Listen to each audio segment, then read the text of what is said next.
I've got my tools out. I've got dikes, wire strippers, crimpers. I've got the 4 heat shrink butt connectors. I've got a line for my Sharpie for making marks on the wires, and I've got everything set up here to begin the wiring process. First thing, we're going to clip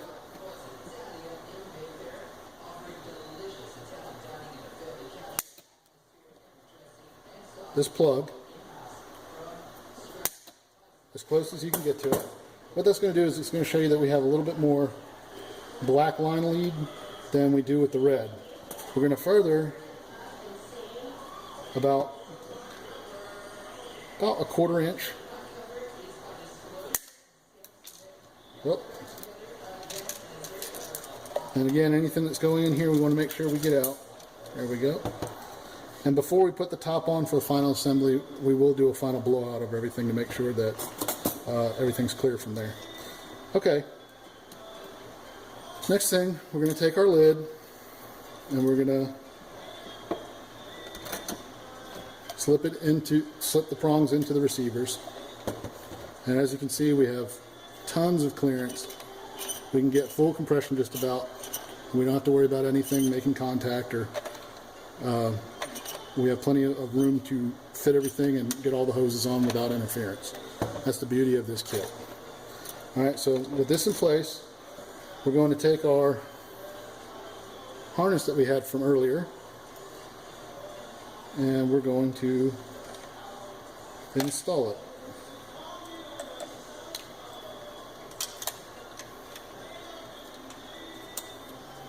And it goes on facing the side where the sending unit is, on the left side, as you can see. We're going to go ahead and click it in place. We're doing this to make sure that we get a realistic idea of what kind of line lead we're going to need.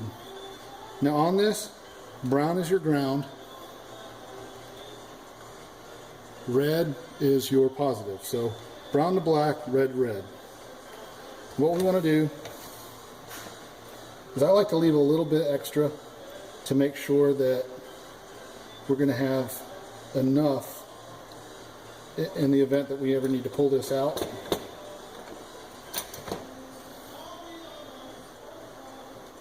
But not too much that it becomes an issue of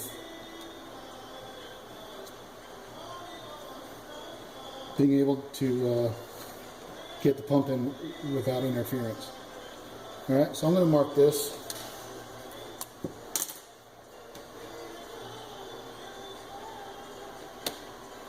That's where we're going to cut that one.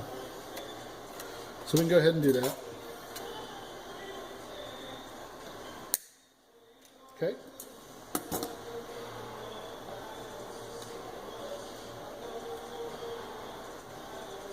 And then keeping the line so that they're, try and angle this so you can see it. Keeping the line so that they stay fairly the same length, because we want to have that nice and neat when we're done. We're going to come over here and we're going to mark this one.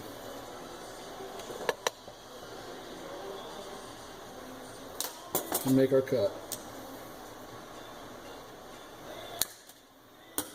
Okay, now that that's done, the preparation move has been made, and we're going to again remove this.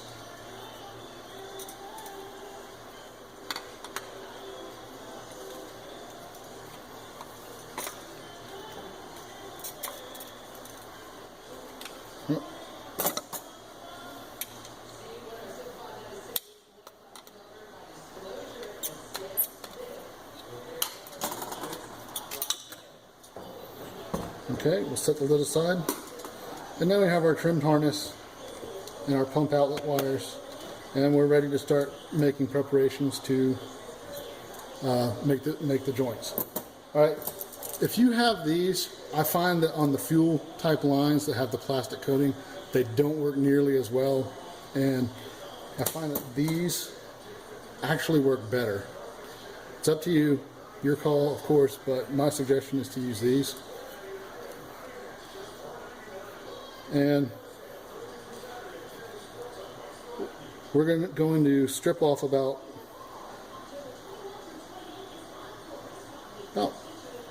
a quarter to 5/16.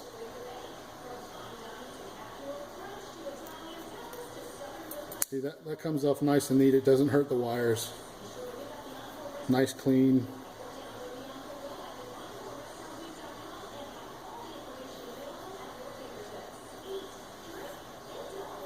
It's important. We don't want to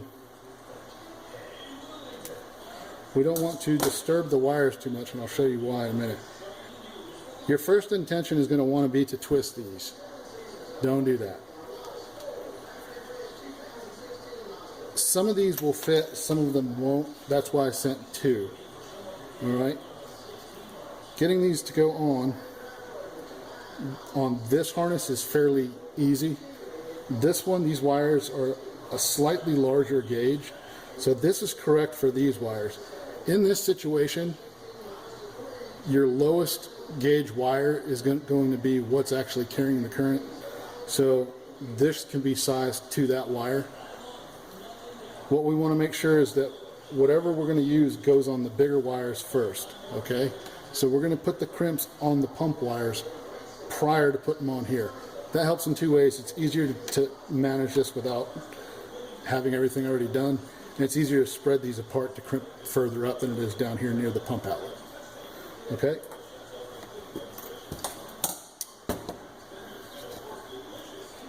So to do this, I'm actually going to pop off this top again to give me a little more room to work. Everything's already been sized and fitted. That's the important part.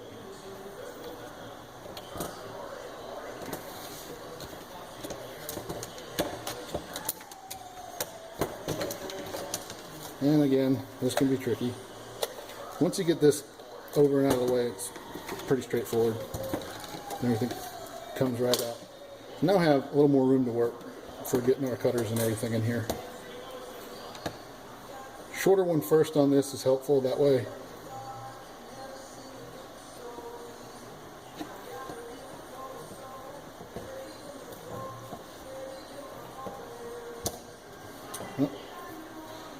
it's out of the way when we're doing the other one. It helps us to not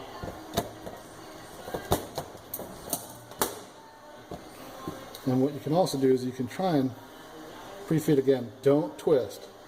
Just pull them out straight to make sure anything that got bent or twisted is good. Not all of these will accept the red ones.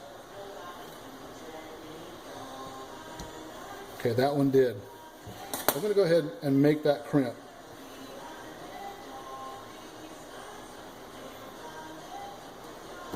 We want to make sure you can see through. We want to make sure that we seat the wire until it hits the stop in the middle of the butt connector.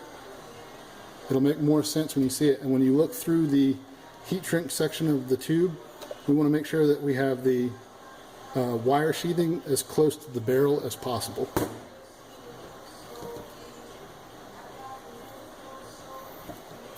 All right.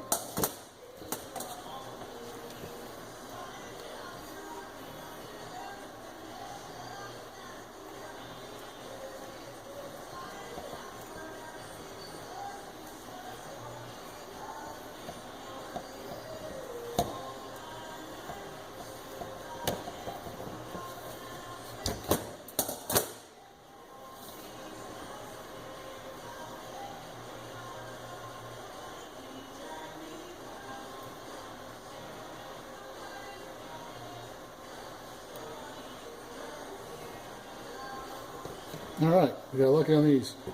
Again, as long as you don't twist and fray the ends out, they will fit in the red butt connectors. And when we crimp, we want to be in between the edge and the stop. We know that we've got the wire far enough in. We want to make sure that we don't slide off the end or get too close to the center stop of the butt connector. That way we have a nice, good connection.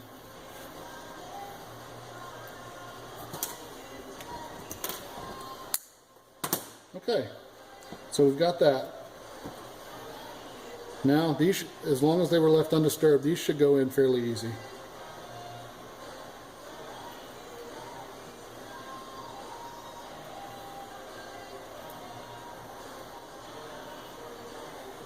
Red to red, black to brown.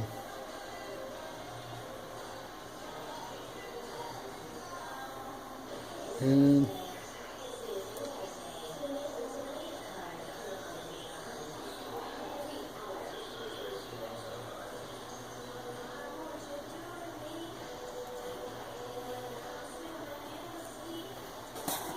to make this easier, I'm going to get a light crimp on this one.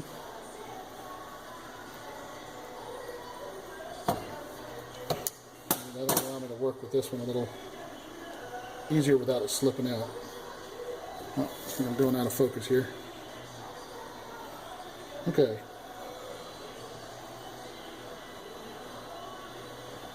All right, we're in.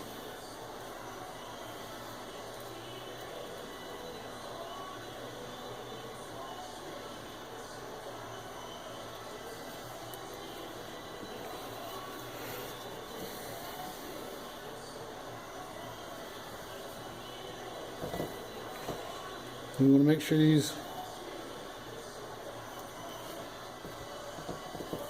are well connected.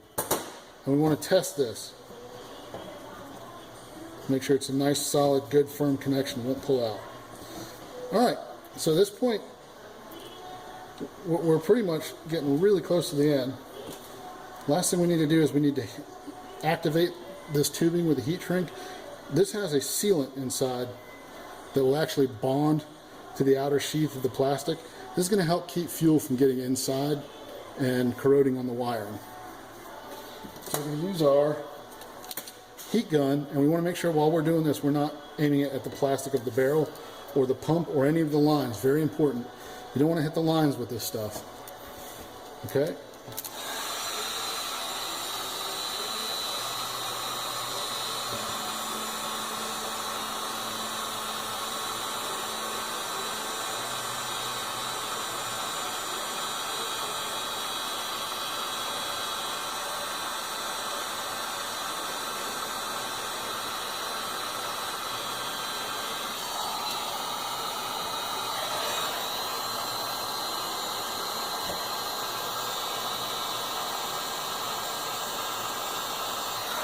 While you're heating these, you'll see that they conform to the wire sheathing, and you'll actually see the adhesive inside become soft and come out of the ends as it's squeezed, and that lets you know that you've got a good joint.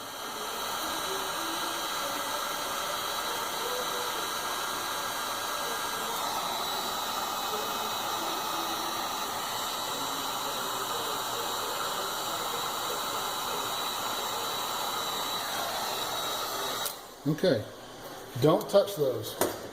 They will burn you. You need to let those cool for a few minutes.